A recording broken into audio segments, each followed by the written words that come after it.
Oh, I'm not the best with these camera things sometimes, but I try. It's kind of funny how the age we're in right now. The age we are in right now. I'll just hold it. I just get tired of holding this phone. The age we're in right now has us in this situation in which we are all looked upon as our different thing. We're all looked upon as this thing that is your form is supposed to conform to my group thing. Okay? How you look is supposed to conform to somebody else's comfort. And so we live in this kind of day and age in which we see a lot of this kind of thing working out. We see a lot of these people kind of like these folks. We see a lot of people trying to, how you say, they're trying to convince you because you're this is what you go through. When your experience has been totally different. Your experience has been like one of just friendship and kinship and or fraternity without the fraternity, if you know what I'm saying. Just yeah, when you've had a good experience like that, you really can't all of a sudden just flip your mind because of what somebody thinks you look like, because what somebody thinks you should be thinking for their comfort. You can't do these kind of things. You have to be awake within yourself, okay? And I say that because you have to love what your race is. All right? Love what your race is. There's nothing wrong with loving what your race is. Nothing wrong with loving with what your race is. There's nothing wrong with that. It's funny, in the dictionary, it said racist is somebody who loves their race. I think prejudice and hate is what it is you're talking about. I gotta look at the word racism. I looked at the word racism and then look at the word racism. So I want to get the exact Webster's kind of. That's my bad, y'all. I did that. But I say that because we live in this era in which we see a white person walking down the street, or we see a black person walking down the street, we see an Asian person. I'm guilty. I'm real guilty. I'm super guilty. I'm gonna tell you what my bias is because I don't want to be played upon my weaknesses, and I'm working through my weaknesses.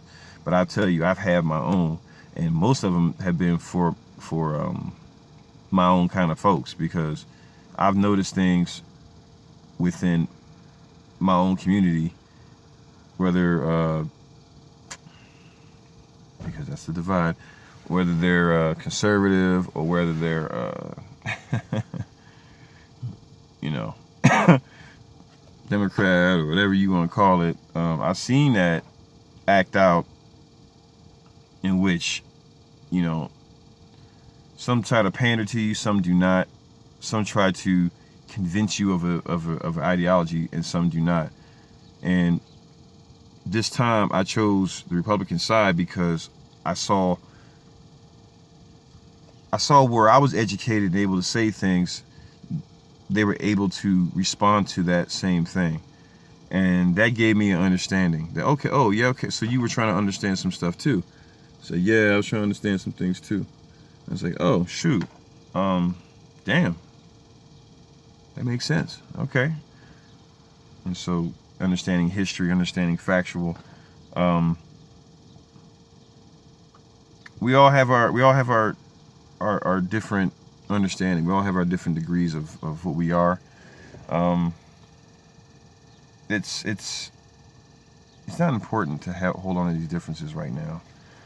I mean, some people want to see an absolute destruction of what America is, and that's sad because I just got off the phone with a really strong ex-military liberal person.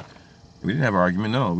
And actually my liberal conversations have been really good, actually, because we've been basing a lot of the things we're saying on truth, and then nobody can dispute truth, and it becomes really interesting how that's working, But yeah, it's been really beautiful to see just how people are coming together with information and not dealing with differences. And I will end on this. And I need some help with this too, guys, because this is something I want to start doing amongst. It's just something you do. It's. I learned it from my Marine Corps buddies, and you'll appreciate it. You know how they say if you can go back in time and do something, and and conduct yourself in a way safely or whatever, I go back in time and be in the Marine Corps for sure. I would never, that would be the one branch I would join.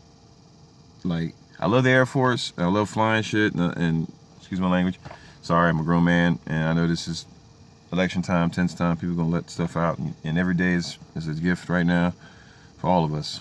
So I'm getting out my feelings, but the truth of the matter is that I learned this from my Marine Corps buddy, and it's pretty damn cool. Everybody's green in the Marine Corps, okay? Everybody's green. Everybody's either light green, dark green, super dark green, and Marine Corps buddies, they understand that. And so, guys, people, we got light blue cops, we got dark blue cops, we got mid-tone blue cops, we got light red. We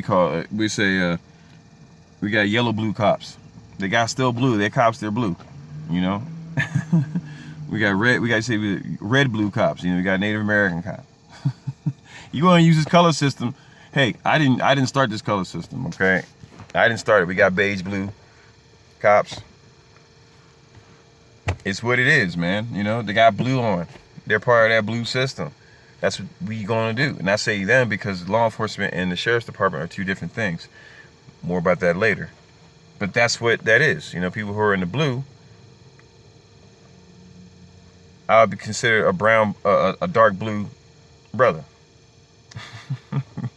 Because I'm, you know, working, you know, because of the position I'm looking to get voted in for. That's what I would be. And so, let's think of our firefighters. We got light red, kind of light red, kind of dark red. But they're red because they're firefighters. Those are our red brothers and sisters, you know? Think about it, okay? And it's funny because our conversation on the phone ended like this. I said, what do we call the emergency workers without trying to sound crazy?